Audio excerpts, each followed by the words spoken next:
go and what did it get me?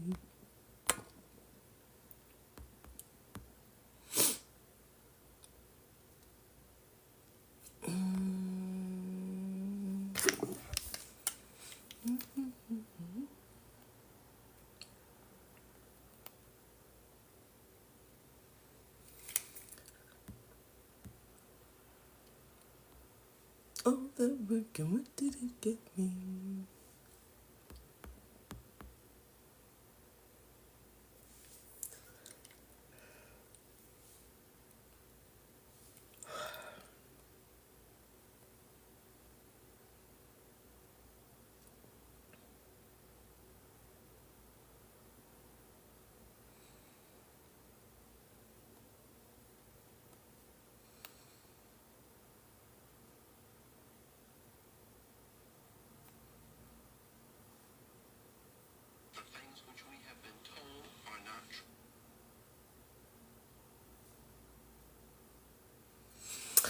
Hello, my beautiful love, but my eyes are starting to tear again. Oh no. What's going on, my beautiful love bugs? Hello, my name is Tiana Douglas. I'm your intuitive coach. I help people with their intuition and their energetic blocks, essentially.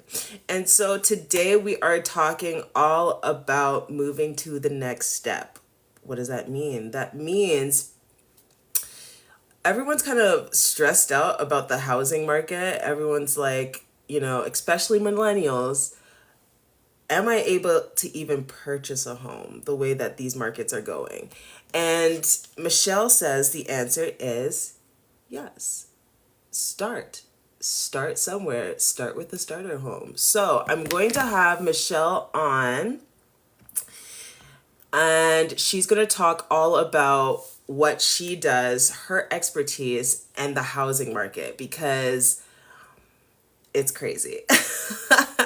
It's crazy in a good way, because Michelle expresses to us that there's hope. And I'm excited for that, because I truly believe that if you want to start investing in yourself, you have to start somewhere, right? And family starter home is a great way to start investing in yourself. So without further ado, I'm going to find Michelle.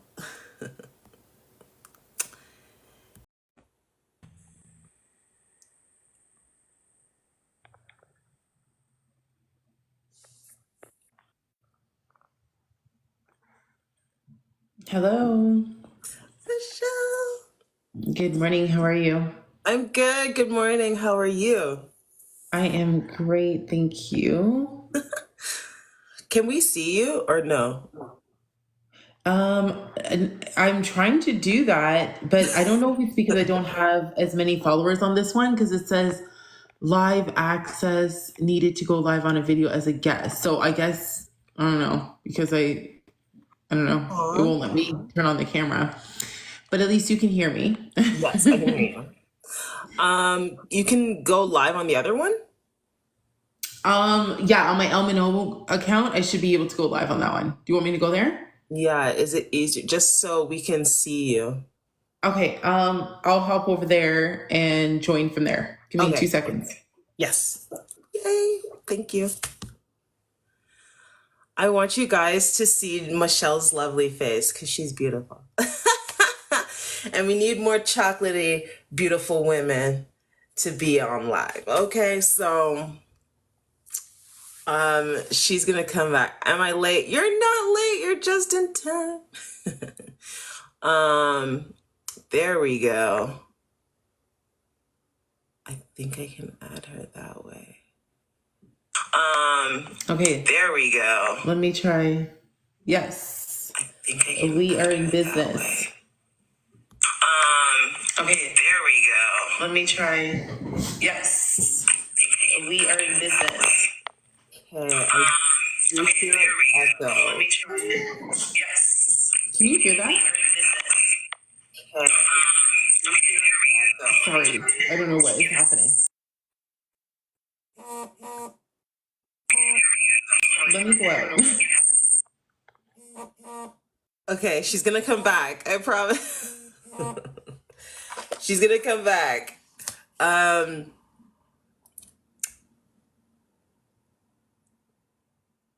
I want Michelle to tell you a little bit about her.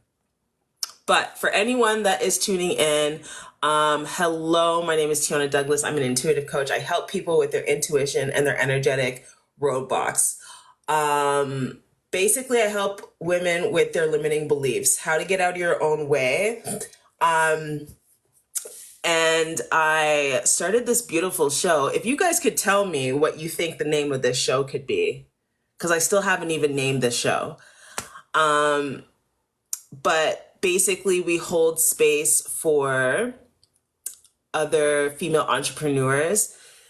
And we have a safe space where we can talk about all the things that we need to talk about for us to move past our limiting beliefs. Without further ado, this is Michelle. Hey everyone. Good morning. So, Michelle is a realtor in Ontario. She knows things, guys. If you follow her, well, she has two TikToks. She has this one, and she has another one. I think is this your main account or your? No, the other one is my new main account. That's why it doesn't have as many followers. Okay. I'm trying to figure out what my my handle is so people can find me there. Yeah. We can put your handle in the chat. And it's also, this one's connected to your Instagram too, though, right? The other one is connected to my Instagram, so they can find me on Instagram through the other one, the Michelle. I don't know what it is, Michelle Glasgow. I don't even know what the handle is, but we'll find it. We'll find it. Okay, so Michelle, we have a few people that are waiting to hear from you. So first things first, Michelle, what is it that you do as a realtor? Because I feel like some people actually, how did you even become a realtor? So I became a realtor because I've always loved real estate. When I was younger, I wanted to be either a lawyer or a realtor. It was one of the two, like always. And I did pursue possibly going into law school. I went to university to get my bachelor's, to go to law school.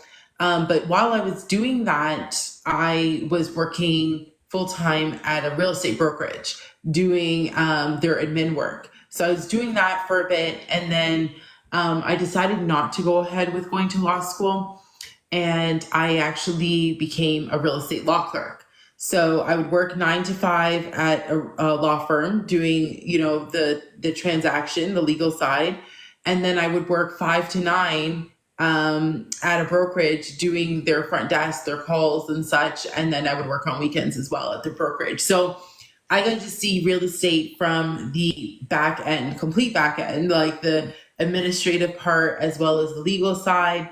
And I always loved the fact of, like, when somebody was closing, we would have this whole closing package and gift them. And I loved that feeling of being able to, like, help somebody get into their new home. And it was such an exciting, it was a stressful time during the transactional process, but then it was so exciting to be able to give them their key, be able to give them their closing gift. And then working at the brokerage, I realized that there was a lot of, like, top agents that were, like, on the billboards, and seeing the behind the scenes of that and a lot of the shadiness and a lot of the things that went on. Oh. I was like, I think I could probably do this job. I could probably do it better because I have, like, that back. Because I realized at that point that a lot of realtors, they didn't even understand the forms that they were having their clients sign. They didn't understand the legal ramifications. They were just like, yeah, just sign here. They didn't really understand the intricate details of what they were having their clients sign.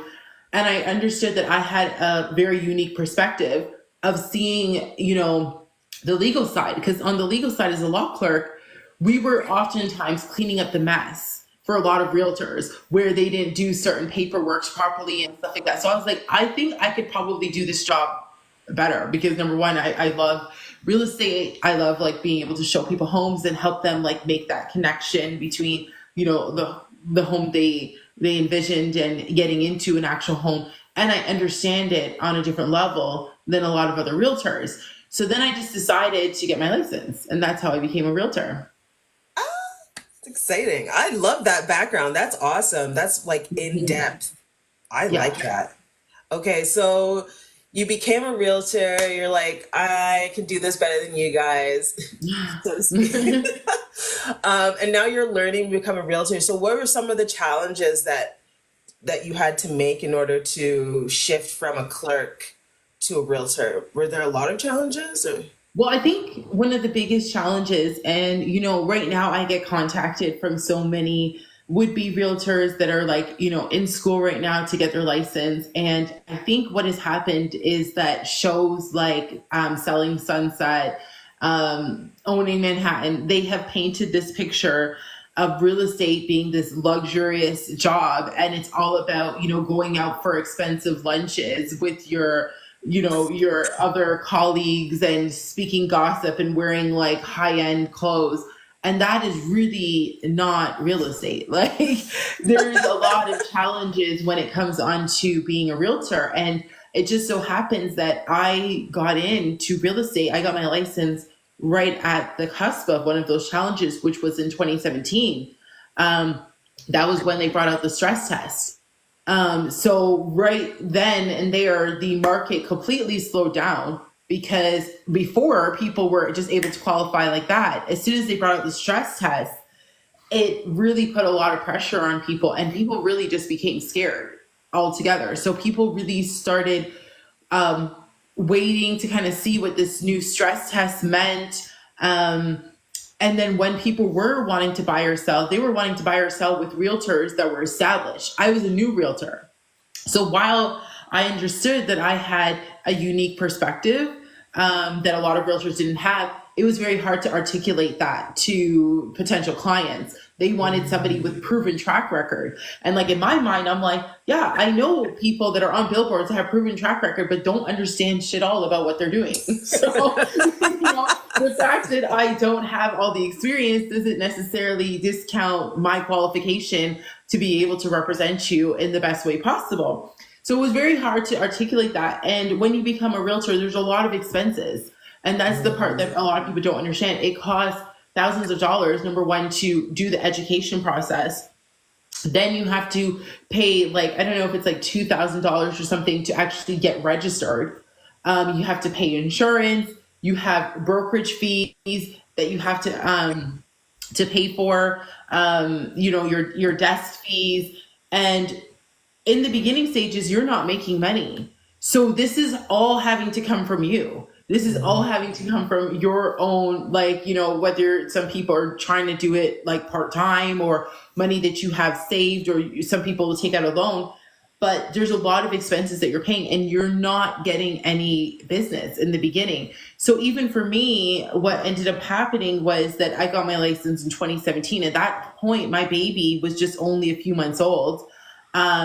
So what I had to end up doing was, it was getting close to the time I had to do my other courses, which were going to cost me over $1,000 plus renew my license. So what I ended up doing was I ended up putting my license on hold. And I got it back in 2019 because I was like, I have all these expenses and I haven't done one deal. So like, where am I supposed to get this money from? Like, you know, and then on top of it, because you want to do well in the business, as a mom, you're also paying for childcare so that you can work. So you're paying for childcare so someone can watch your kids, but you're not making any money. So this is again coming out of your pocket, and you're having just a lot of like expenses. So while TV glamorizes this profession, it is not like that for majority of the time. So it's not until you become an established realtor and you have business kind of flowing in that you may have the luxuries of being able to go for a lunch. And they show that part, but they don't also show the part of,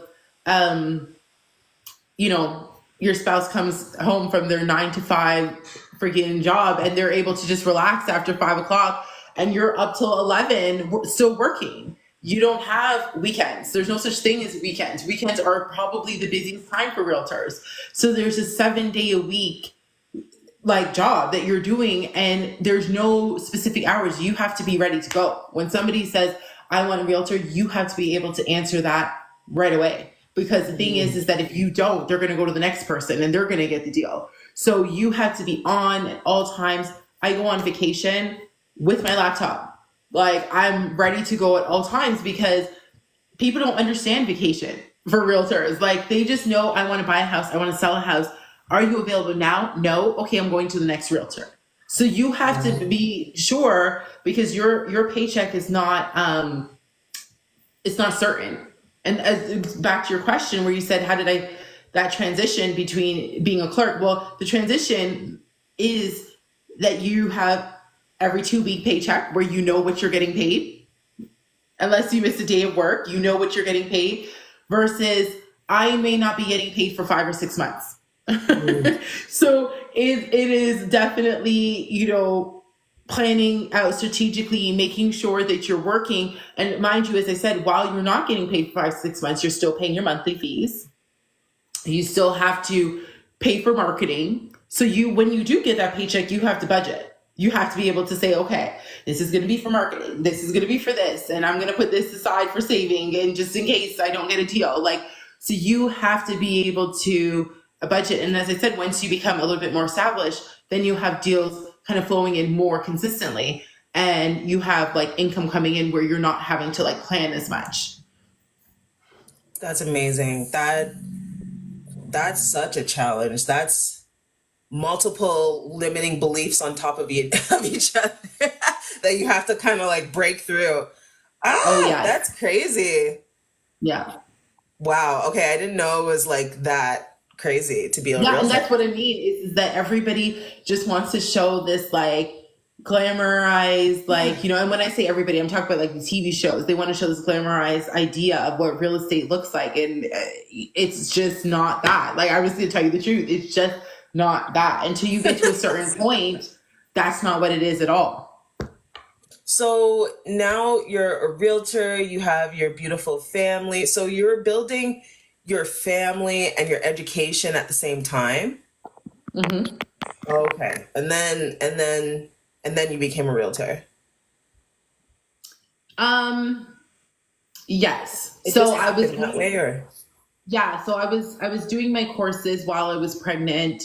Then I completed it after, and then got my license in 2017.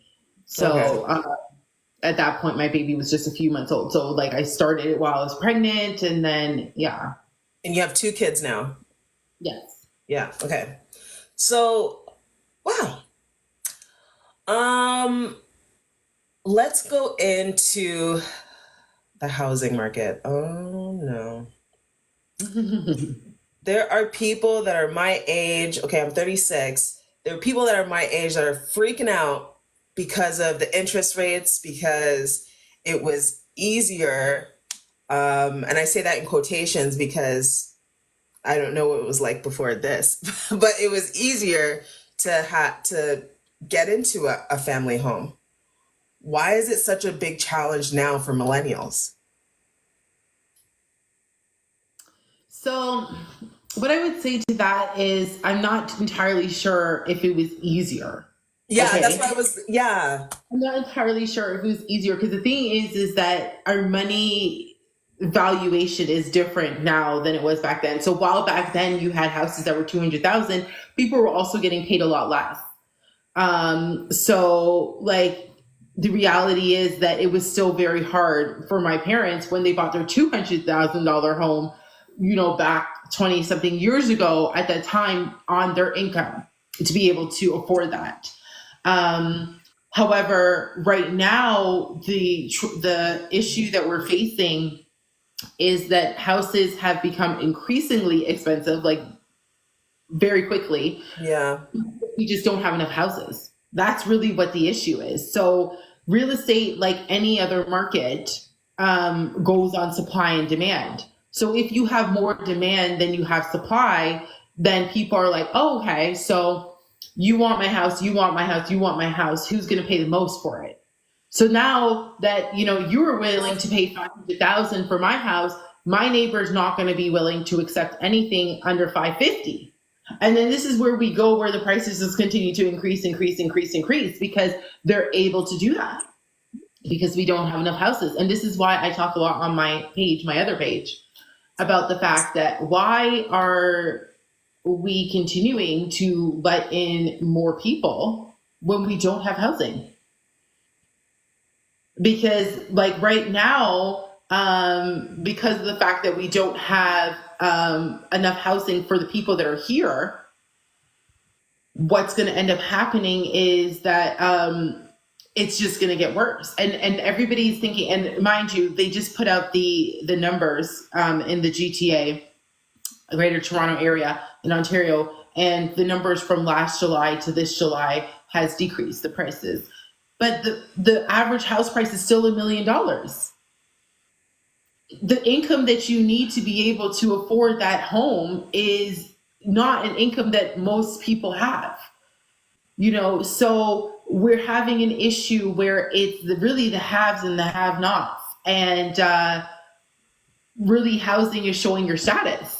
Really, like that's the scenario where we are. Like, do you own a home? Like, okay, well then you must be way up there. That's what it's looking like, because a lot of people, as you said, they're in a position where at least they believe that they can't own a home.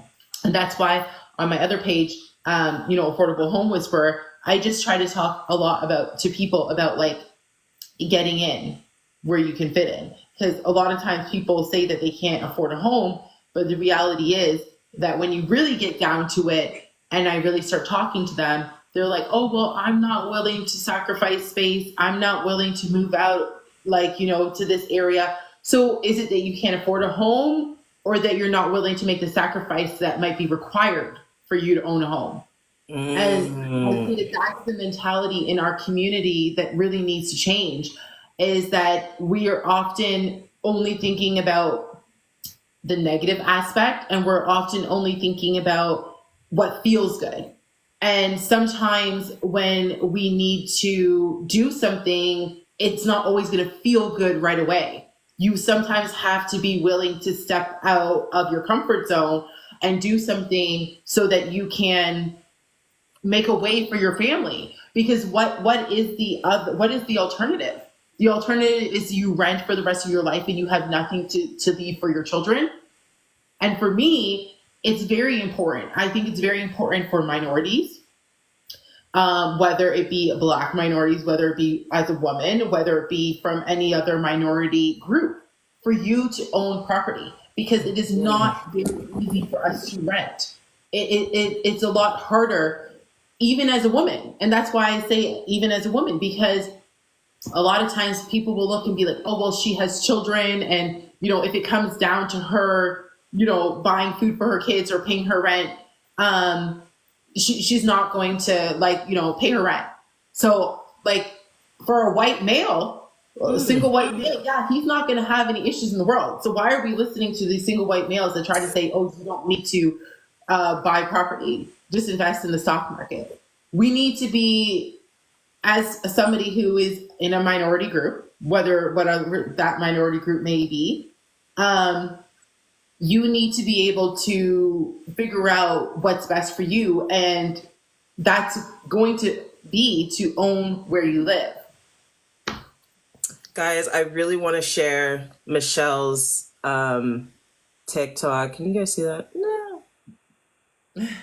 I'm gonna try. I'm gonna put it in the chat after, but this is her new TikTok, and she has a different spin on everything on this TikTok channel, and I really, really like it. So I'm gonna put it in the chat somehow. What is the can you tell me what my handle is? Michelle Home Whisperer. Okay. Michelle G Home Whisperer. Okay. Michelle G Home Whisperer. Maybe you could put it in your this page on your what's this called? Your description. after, so that way people can like link the two maybe. Okay. But okay, so someone in the chat said it's the reason why we don't have we're not able to buy homes is because of the boomers. I think it's a little more than that. I think it's a little more than that. You Um, know, there's a lot of mistakes that was made back then that has definitely made it harder for us, today.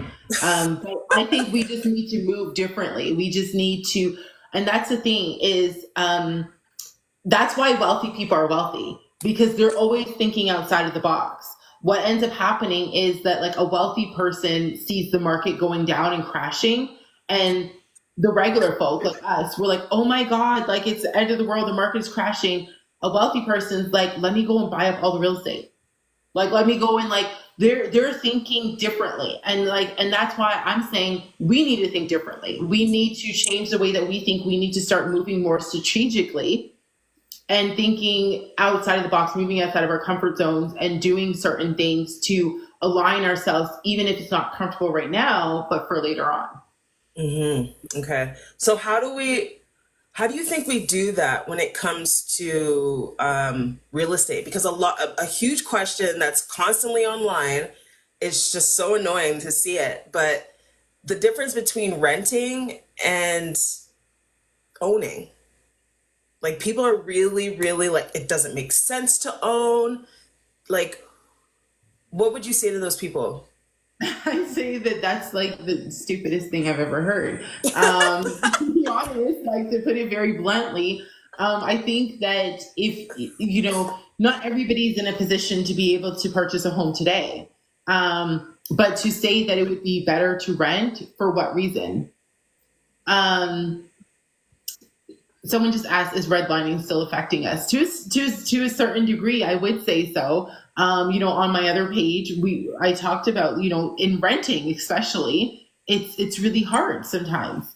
And that's why I say being able to purchase where you live. I see a lot of that redlining in terms of renting. I'm not going to rent to this particular community, and it kind of gets a little bit tricky. But back to your question. Sorry, what was your question? My question, well, now I have a new question about redlining because I don't actually know. I got the gist of what it is, but for people that may not know what that is. And then my question was, renting versus owning. Like there are people that are dead set on renting because they don't want the extra responsibility of owning a home. I don't know if this is going to happen to my home or these different challenges. Of course, there's challenges that come with everything, but there's challenges that come to renting a home. So what would you say to someone that's like dead set on renting? It doesn't make sense to own a home. I would say that again, that it just doesn't make sense to me. I'm just sorry. Like it doesn't make sense to me. And I'm gonna tell you why. So my first home that we purchased, we put down $25,000 on it. We ended up selling it 3 years later, and we walked away with 291,000. Where are you and then what a lot of those people that have that mentality will say is that you should rent and then put the rest into the stock market. Right now people can barely afford where they live. How are they finding anything else to put into anything else? I didn't have to put anything into the stock market in order to make that money. I just literally purchased where I lived. It accumulated in appreciation, and the money that I put down went into the equity. When you're renting, you're paying somebody else's mortgage. You're paying so basically everybody's paying a mortgage. The difference is, are you paying yours or are you paying somebody else's? Because when you're paying somebody else's, that person is getting the benefit when you move. They're going to get the gain on it. They're going to also get the equity that you paid into it. And they have that benefit. You get to walk out with what you came in. That's it. Now you got to go somewhere else and go do it for somebody else. So for me, why would it make sense for me? And then people always say interest rates are high, interest rates are high. The reality is when you are renting, your interest rate is 100%. And when I say that, people are like, oh, there's no interest rates on renting, because again, we need to change the way that we're thinking. What is an interest rate? An interest rate is the amount that you are paying for you to borrow a certain amount of money. So when you're having a mortgage, you pay interest, you pay principal. Principal is the amount that actually goes to pay down the mortgage. When you're renting, there is no principal that you're paying down. You're never going to own that property. You're never going to get that equity that you paid into. Everything goes to interest. Everything goes away. You never get to actually get any benefit from the fact that you've rented, that you, a lot of times people that are renting over 5 years, they're paying like $50,000 when you really break it down. That $50,000 is going into paying that other person's mortgage. Now that person can lend from that equity that you paid in. Thank you very much, renter. I can lend from that. Now I can go pay for my child's college. What about yours? Now your child has to go and get OSAP. My child, you just paid for their college. Or I'm going to take that money, I'm going to go buy another property while you're just going to continue to rent from me. And that's why I said, especially as minorities, we have to look at these people that are saying this. A lot of the people who are saying this are people that have money, that own property themselves already. They'll tell you that you shouldn't buy, but they own property. Whether they're renting where they currently live, they own property that they're renting out. So that's another thing that a lot of people do. I know quite a few realtors that do that as well. Just because they know that where they're currently living, that the mortgage might be higher or whatever. So what they'll do is they'll rent where they're living, but they own properties where they're also landlords. So they're getting somebody else paying into equity that eventually they can now sell those or do whatever they want to now go and purchase where they really want to go. So there's a lot of strategic ways. And as I said, a lot of people aren't going to sit there and tell you the truth, because if the wealthy people are going to tell you the truth, how they became wealthy, why would they want you to be wealthy? They don't want that. You know, it always has to be the have and have not. So I always need to keep you down. I always need to tell you that you shouldn't own. You shouldn't own so that that person can tell you to get out at any point. You should not have the ability to be able to paint the house or do whatever you want, rather than asking for permission. So it's like the difference between owning and renting. Like, to me, it's a nonsensical conversation. Like, it's very disingenuous for someone to say that it's more beneficial for somebody to rent. Short term, yes. Short term, yes, because sometimes right now, especially with interest rates, you could be paying less for rent. Because, howbeit, yes, when you own a property, you do have property taxes, you do have, the upkeep of the property. However, for example, I have a property that I own that's a rental. My property taxes are included in that. So that person might think, I'm not paying property taxes. Yes, you are. You are paying my property taxes. You are. And that's the reality of the situation. Now, because interest rates have gone up, as I said, there are certain properties where right now owners are having to put down a little bit of money. Why are they still holding on to it despite that? Because again, wealthy people, and when I'm saying wealthy, I'm not talking about rich. You can be wealthy in your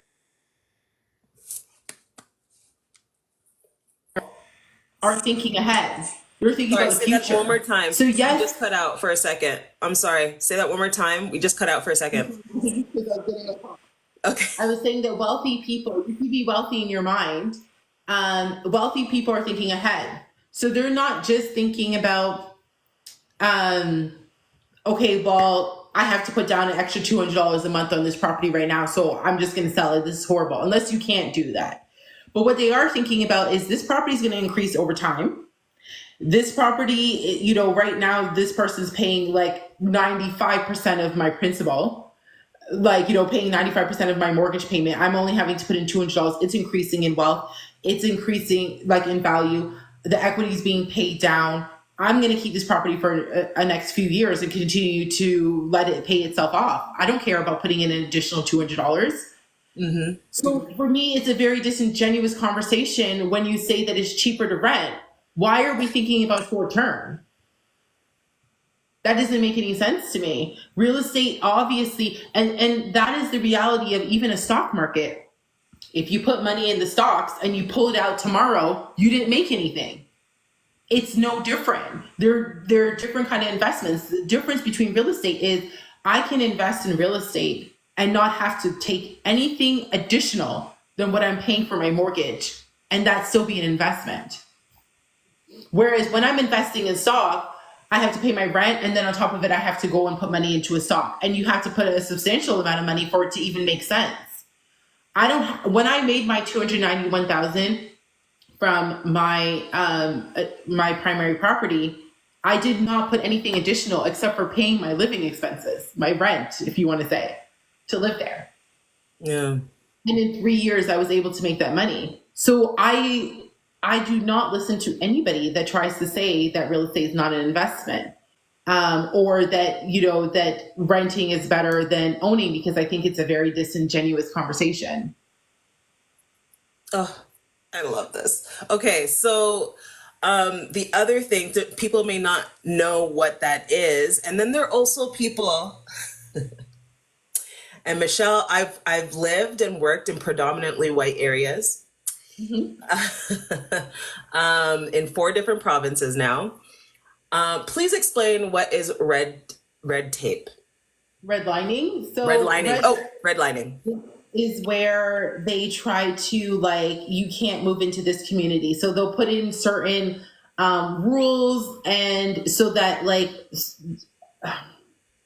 I hope I'm explaining it properly, but pretty much they'll put in certain rules that you can't, certain demographics cannot move into a specific community, so that they keep you out. So it won't be direct. It won't be, oh, you can't move in here because you're Black.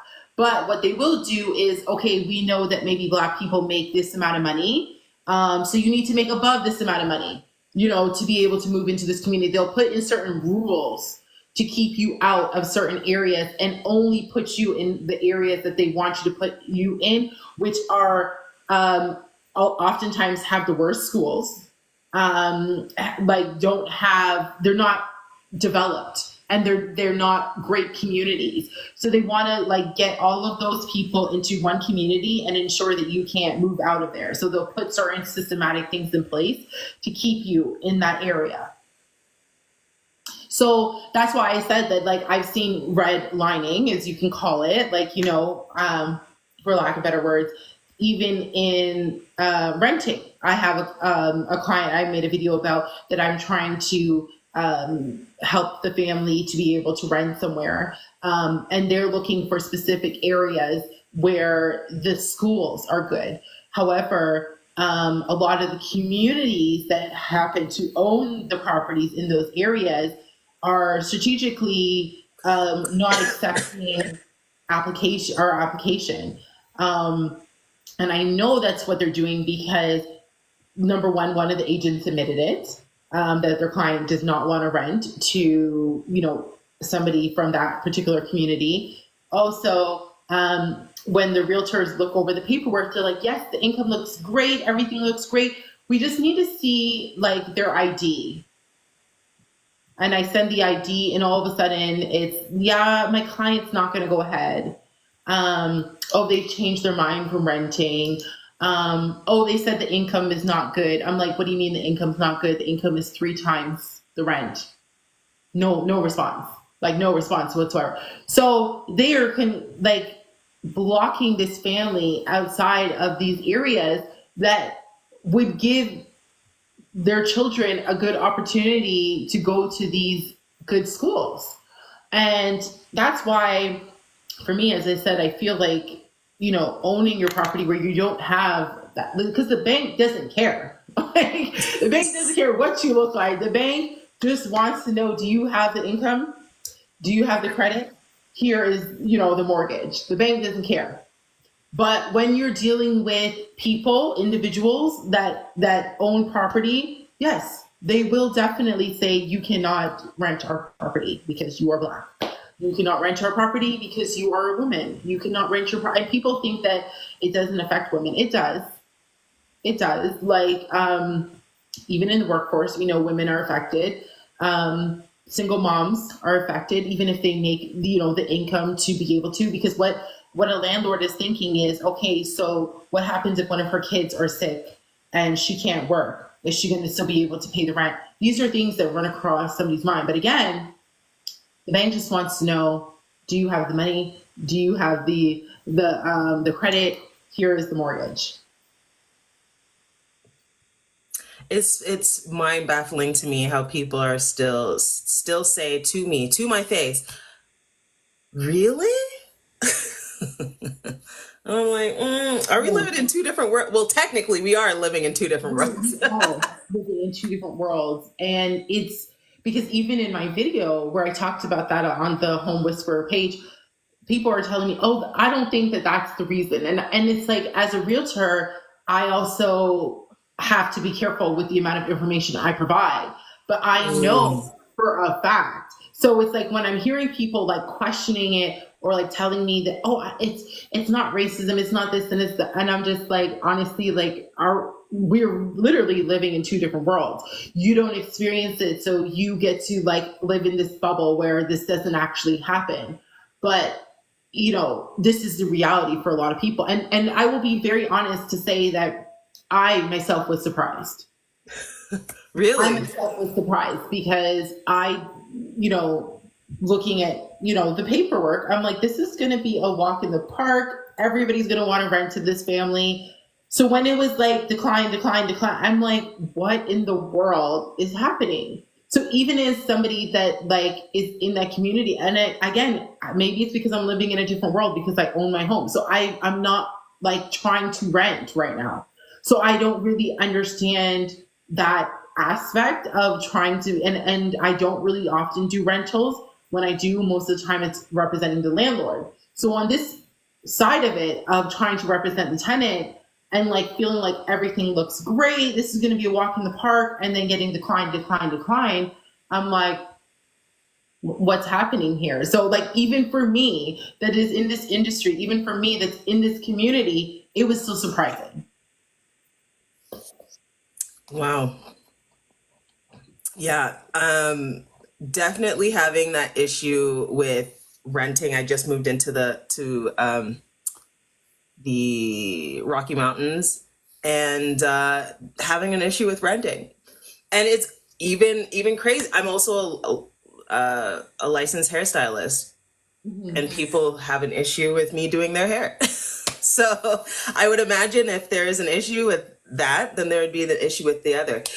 But we all know that when it comes down to discrimination, racial things, that it is an ignorance issue and it has nothing to do with race in itself. And at the end of the day, race is just people,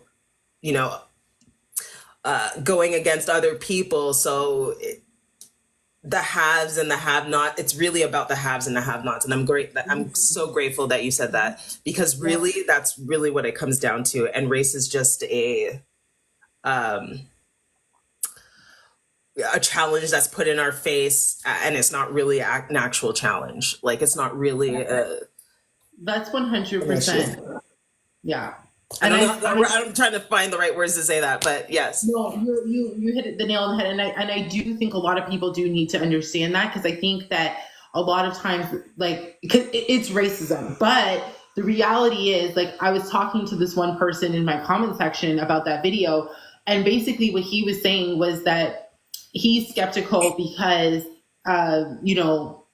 he's dealt with a lot of people in a particular community, and they have these behaviors. So as you said, it's the ignorance.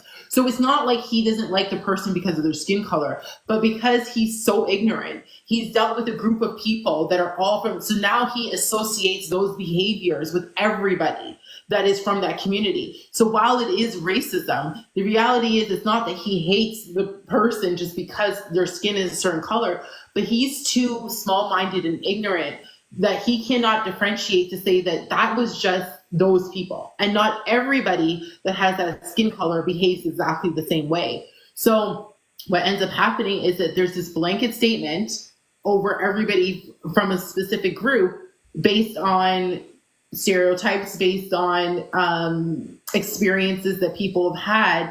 And and then they pass it down to their children. Oh, everybody behaves this way, that's from this, and this is where like the racism part comes in. So yeah. And then there's also difference between racism and prejudices, right? Right. Like everyone is grown, like what you're describing, everyone's grown up with these prejudices, whether, their mom or dad or brother, sister, aunt, uncle, imprint an experience that they had onto that individual. And so everyone grows up with these prejudices. And then when you're an adult, you have to make a decision. Is this actually real? Or Exactly. is this a figment of society's imagination Right. that we're Exactly. all upholding? Exactly. Exactly. Yeah. So, so we can own homes. That's great. Yes. Yes. Yes. And it's easier than the process is easier than we think, I'm guessing. Yes, and I think what happens is that it gets overcomplicated. I think that there's a lot of people that are just listening to the news. They're like, oh yeah, 80%. Now I'm just throwing that number out there of Yeah. millennials say that they'll never be able to own a home, or you need $200,000 to be able to own a home, or you need this income, and these are like very broad statements. All of those numbers depend on many factors. They depend on where you're planning to purchase, the purchase price in that area, the specific purchase price of the property that you're looking at.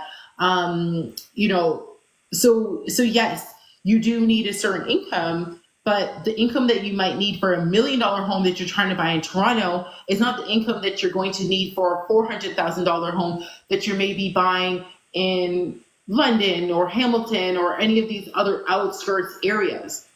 So, and then there's this false perception that you need 20% down payment, which is also false. So a lot of times what happens is that people are hearing this like doom and gloom from the news. Oh, nobody can buy, you need this amount of money, and that's not the reality. So they're too scared to go and talk to a realtor to actually figure out, because they just have this idea in their mind, I'll never be able to own, I'll never be able to purchase, that they never go and talk to a professional that can actually sit down with them and carve out a plan. Where are you today? Okay, based on where you are, these are the areas where you'll be able to purchase.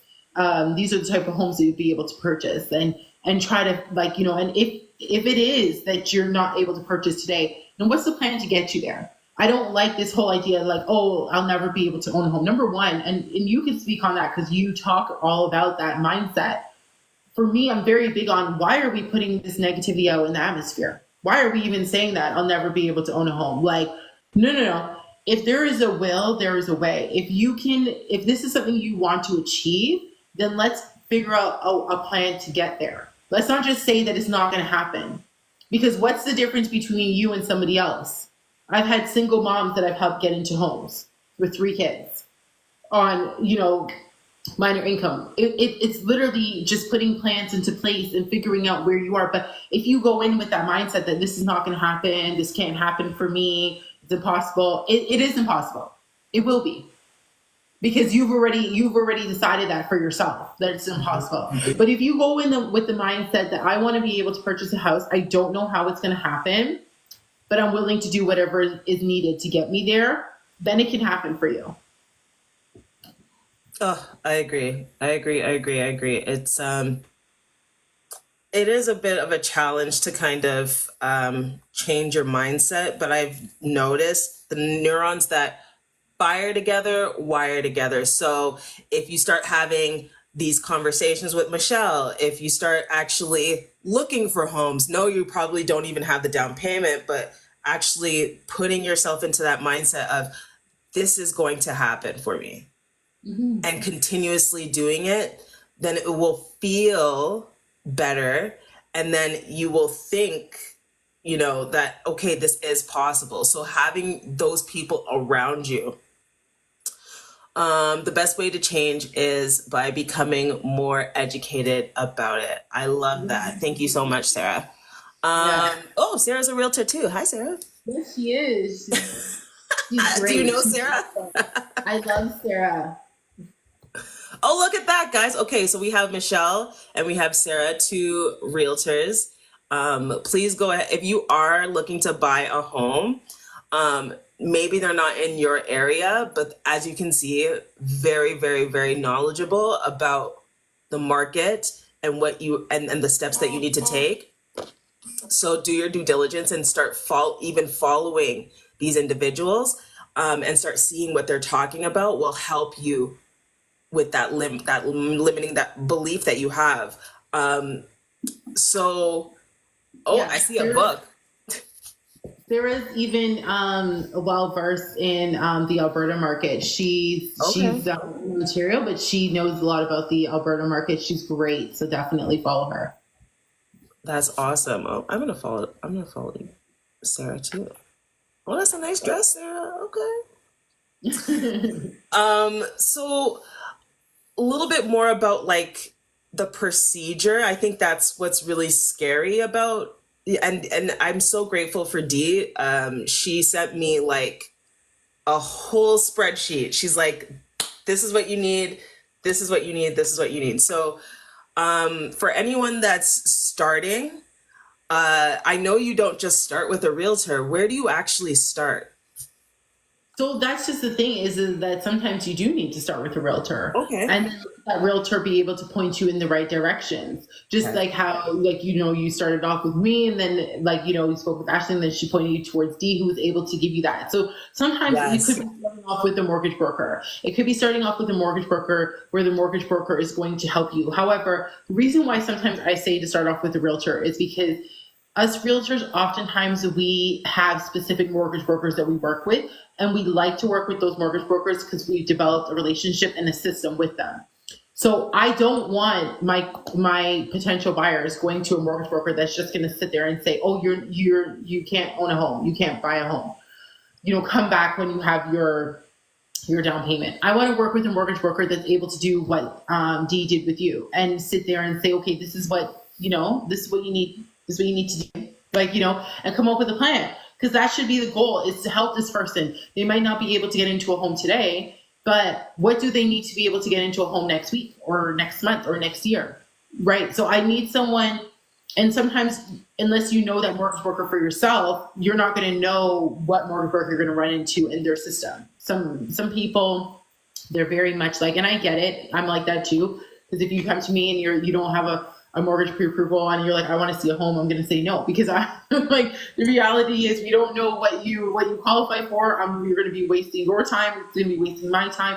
So some mortgage brokers, they're going to be like that, where again, it's the short-sighted like mindset where it's like, okay, well, I'm not going to get any money from this right now. I'm going to be using my time to help you do something that's not going to benefit me today. Whereas some other mortgage brokers will be like, okay, let's come up with a plan, because you can't buy today, but I think that if you follow these steps, you can buy tomorrow. So that's why I say sometimes it's best to go with a realtor first, because the realtor often works with mortgage brokers. And based on where you are, they might be able to recommend a mortgage broker based on what your goals are, what you want to do. And then they can direct you to that person. That way, both of them are keeping tabs on you as well. So the mortgage broker and the realtor are connected and they're talking. So they're like, oh, okay, Sarah is, we're at 10% down payment now. Then the realtor could say, okay, that's great. And they're working together to get you to your goal. So sometimes I do think it's best that you contact a realtor and the realtor connect you with their professionals that they trust. Mm. Yeah, because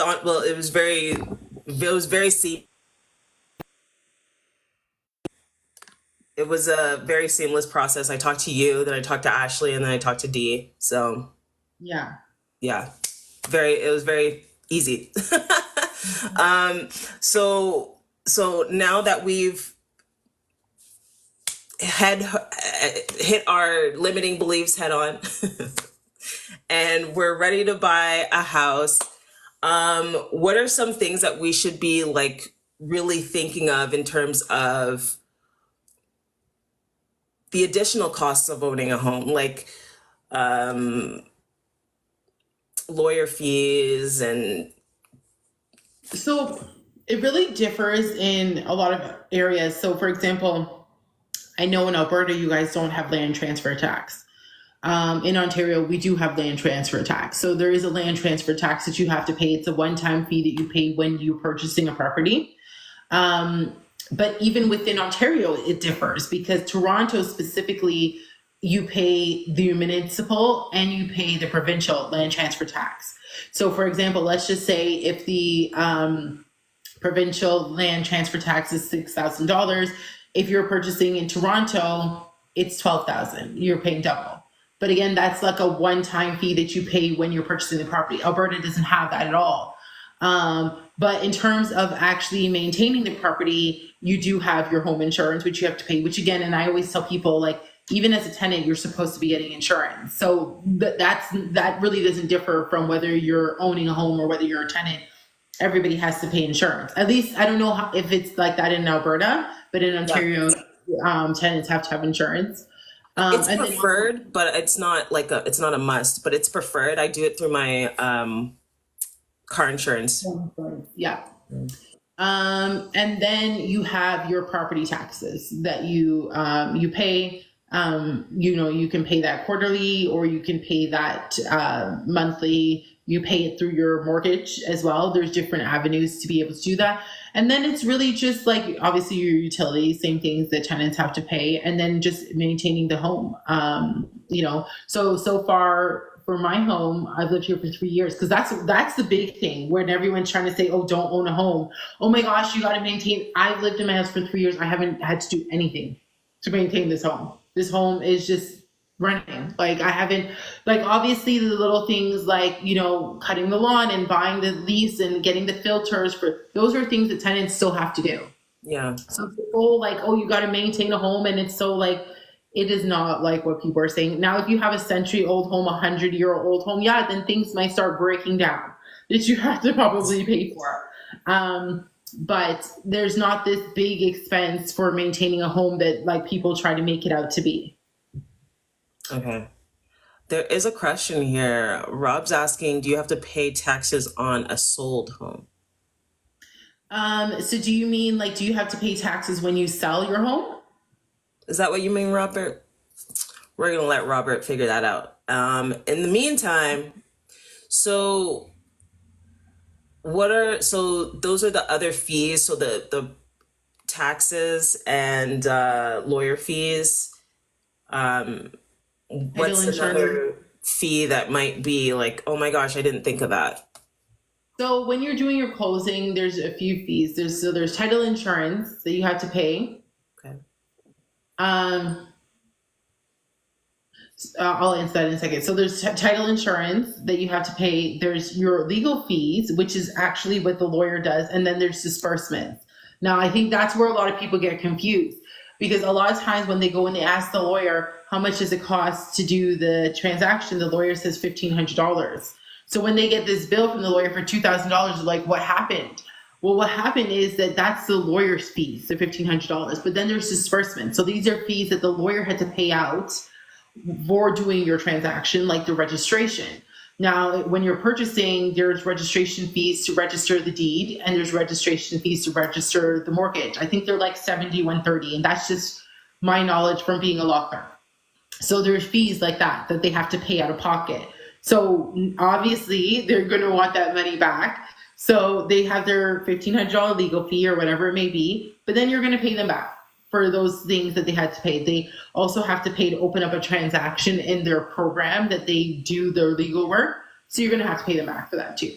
So that's one thing for people to understand, is that there's legal fees and there's disbursements. So when you're asking a lawyer, what is the cost to do this transaction, you want to make sure that you're getting the full cost. That includes your legal fees and your disbursement. Okay.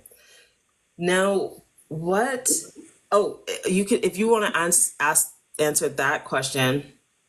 So it was 291, but that was like just what we got back in total. So in terms of fees, like we obviously had to pay our lawyer fees. We didn't have taxes that we had to pay, like capital gains or anything, because it was our primary property.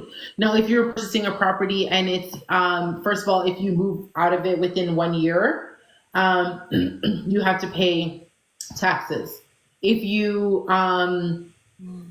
if it's an investment property, you're going to pay taxes. But on your primary property, there isn't the capital gain taxes. So the taxes that you would be paying is again your legal fee, taxes on that, and obviously your realtor. You pay well for Ontario, we pay HST. I know you guys don't do HST. So it's 13% in Ontario. You're going to pay that on top of your fees. And then obviously you're going to pay out your mortgage. You're going to pay out a penalty if you canceled your mortgage earlier. And so like those are basically the gist of like the fees that you pay out once you sell your house.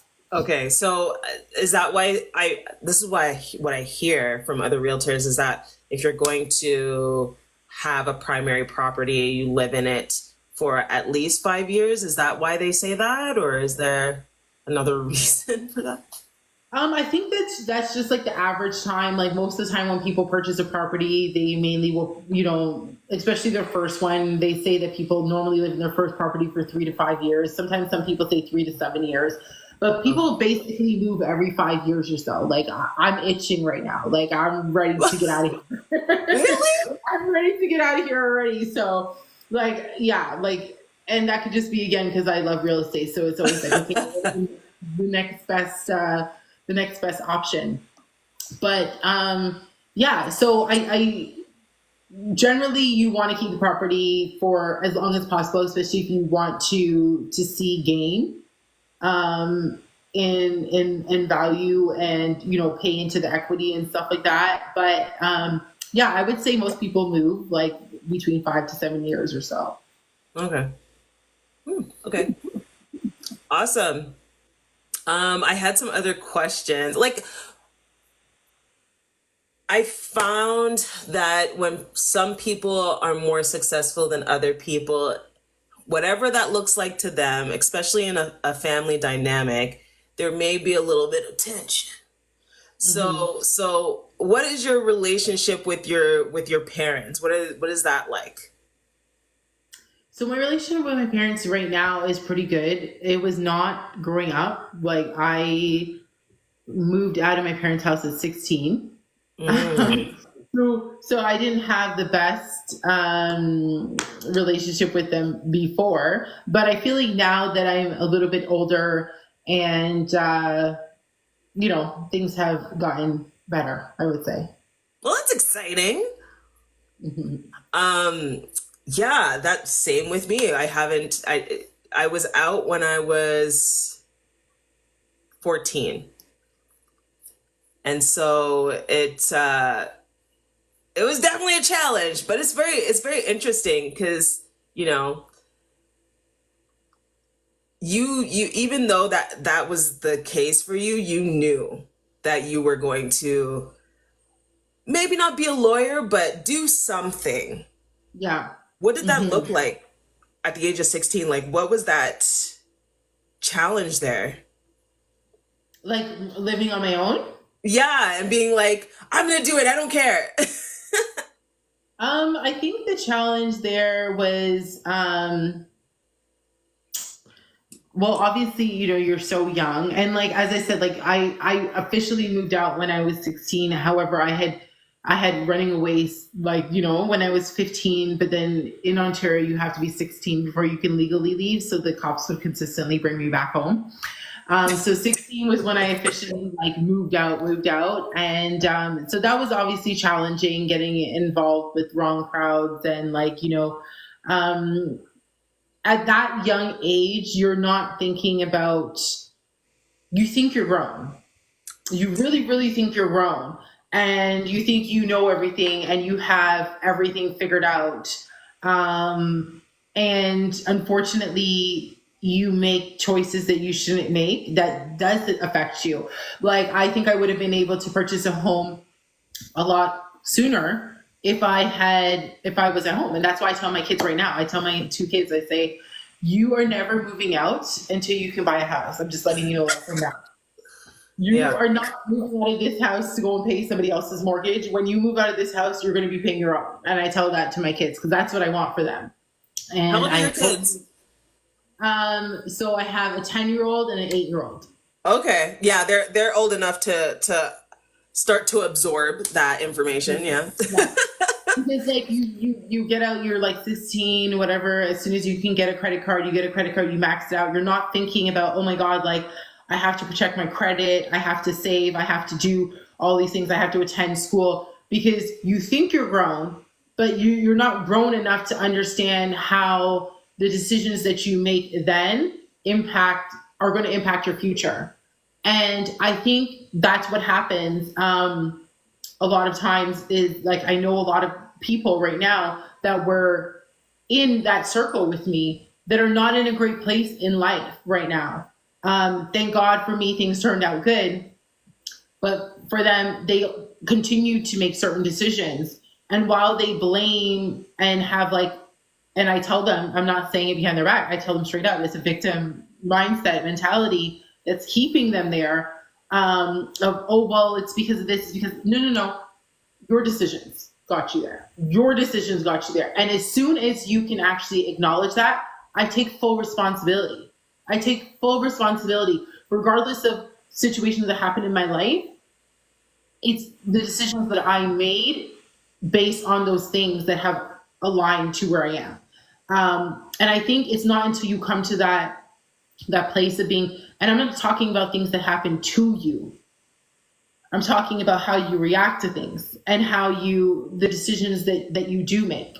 So yes, I was young. I was, naive. I was all these things, but those are still decisions that I made.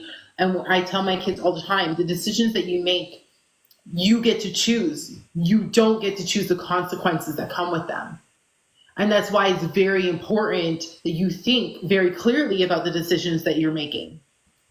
And so that's like, what I would say is that just being able to take responsibility for those decisions and saying, okay, what can I do now? Like I messed this up.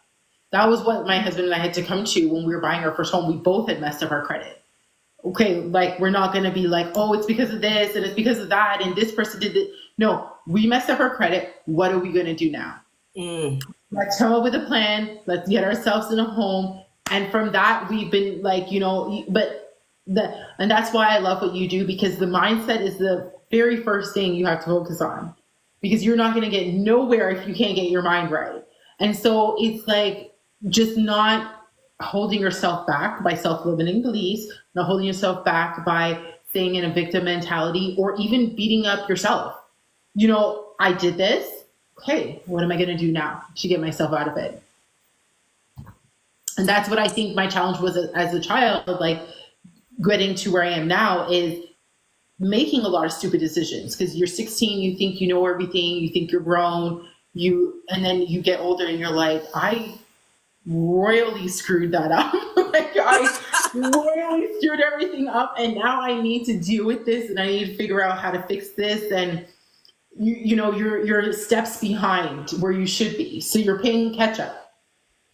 But that's okay. Like you made that decision and you just gotta make the right decisions now to get to where I always say to my kids, don't cry over spilled milk. You made a bad choice. You did something wrong. Okay. How are we going to fix it? Like, let's stop talking about the milk now. Let's figure out how to like get the situation resolved and move on.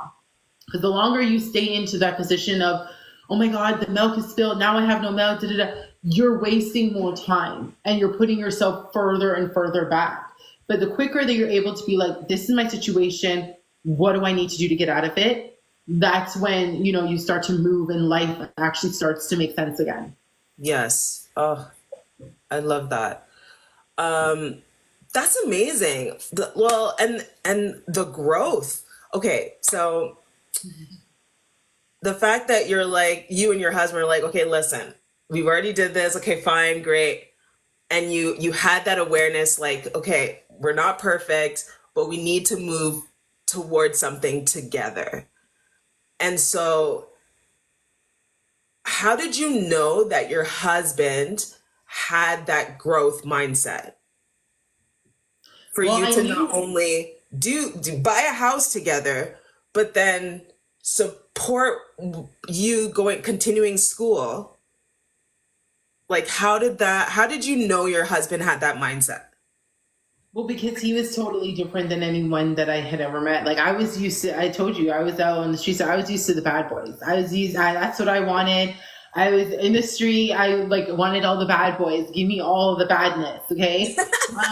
And then I met him and I was just like, I was not interested. I'll just say that. And he'll tell you that himself. I was not interested because he was this clean, put together guy that had a job. And I was like, what do you mean you have a job? Like, so it was just a completely different situation than what I was used to. I'm just going to be completely honest. I'm like, and then he would call me when I met him, 5 o'clock in the morning, chipper. Hey, good morning. How's it going? I'm on my way to. I'm like, I am sleeping. I'm like, okay, this guy has his life together. He has like responsibility. He was, at that time I was in college to be a law clerk, and he was just about to start college. So this is the first guy I had ever like thought about dating or anything that was in college. Because again, I was used to like the street guys. So I was just like, he's in college, plus he's working, he owns a car, like he's not involved with any of these lifestyle. And I was just like, I was not interested. Okay, I was just not interested. That's not what I thought I wanted at the time. But then I let my family meet him and they all loved him. And they were all like, yes, Michelle, like, and I was like, okay, fine. I'll give this a shot. I don't see it going anywhere. Now we've been married for 14 years. So clearly it went somewhere. But yeah. You gave in, Michelle. You gave in. See, that's what I talked about. Changing your mindset and trying something new. That's what I did. I tried something new. I changed my mindset and it has worked out. So for all the ladies that have grown up in not the best of circumstances, I'm not going to say it doesn't mean anything, but it does mean that there is a challenging mindset that you have that you need to overcome and start doing things differently in order to start seeing different opportunities. Yes.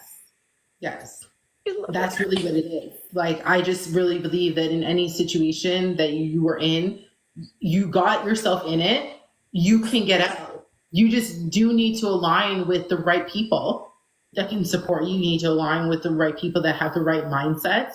You probably need to change your circle. You probably need to change the things that you're looking at. That's very important. And you can get out of it. So this is my last question. So, how did you start? Because I was, I did dance and like modeling and all these things to get me out of those situations or being around those people.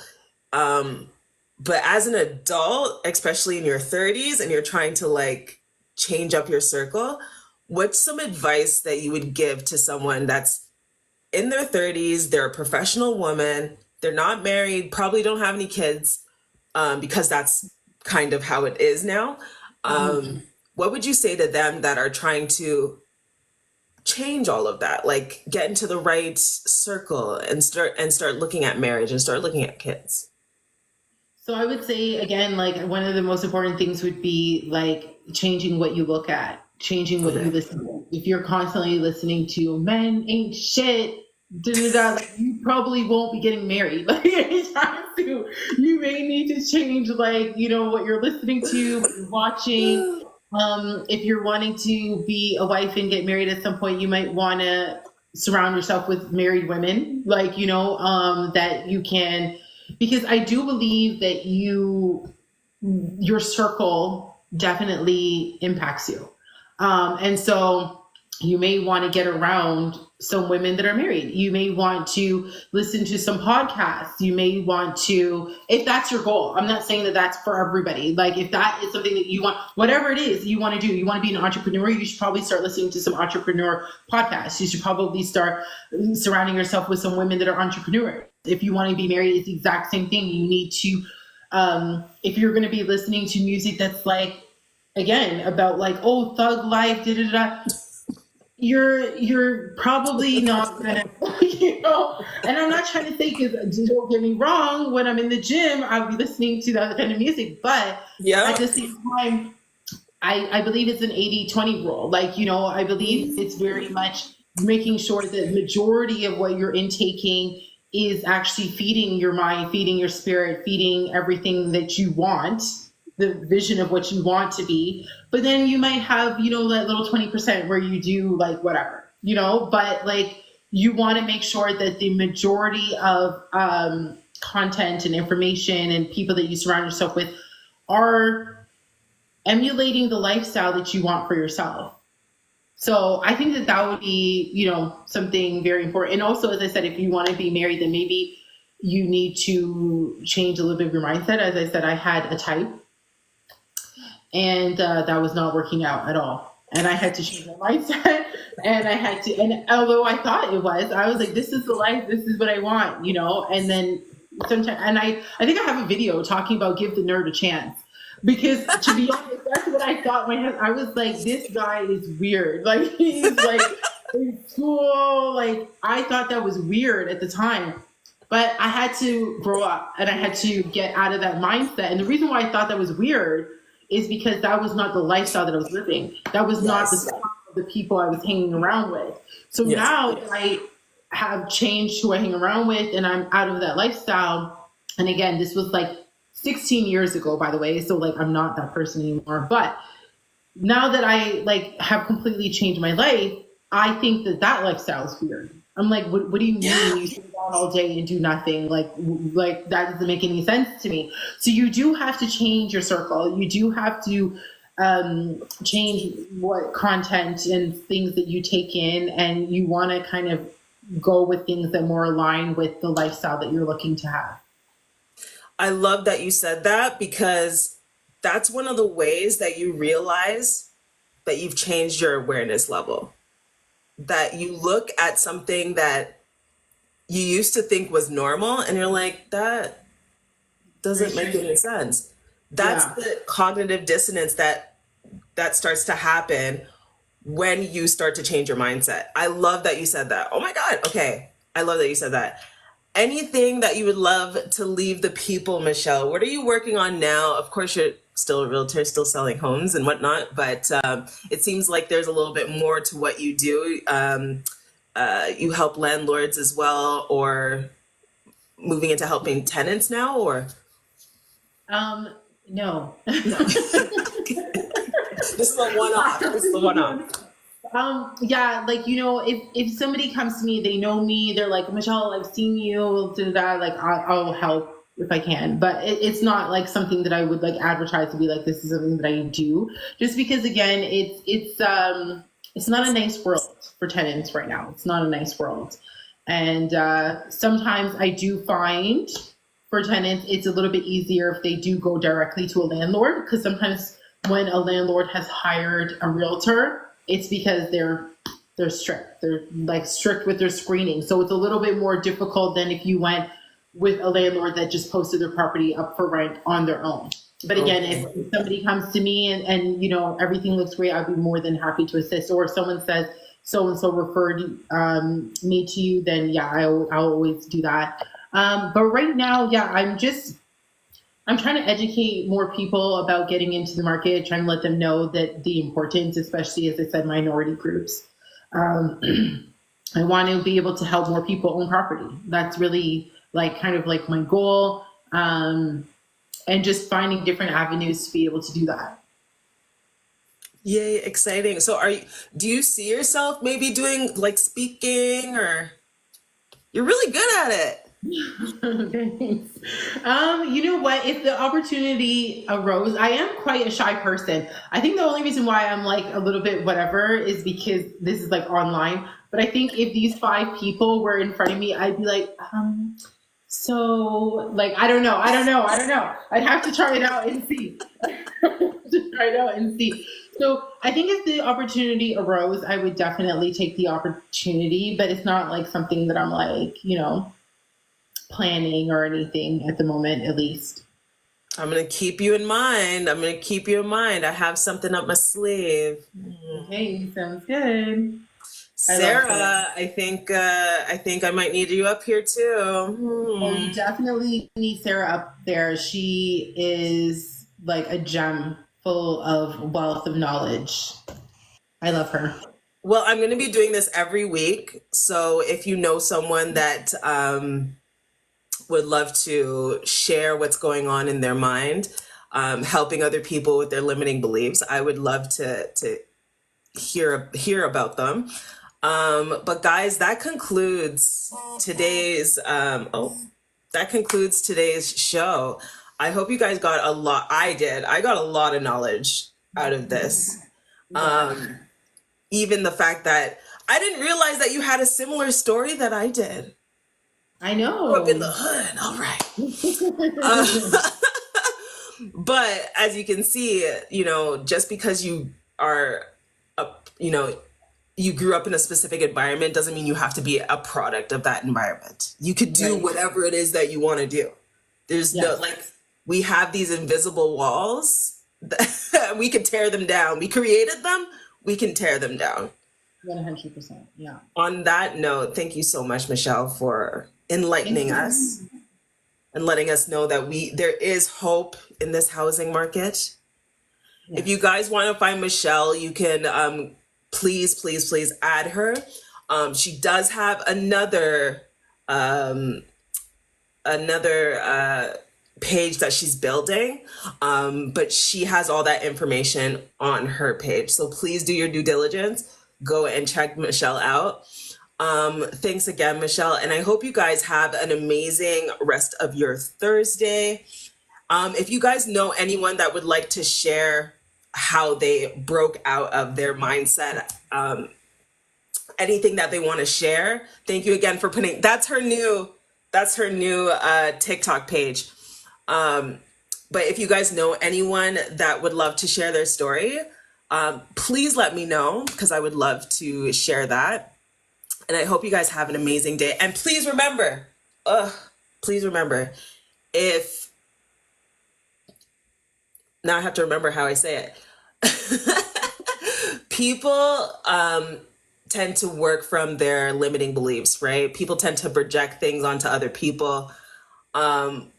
Honestly, do not trust what people say. Don't trust what Michelle says. Don't trust what I say. Trust a vibe because Yes. people can tell you anything these days. So you really have to keep up on your discernment, keep up with your relationship with yourself and relationship with God, and people will not be able to put anything past you. Yes. So true. Hallelujah, we do it. All right, I'll see you guys later. Thanks, Michelle. Thanks for having me. Bye. Bye.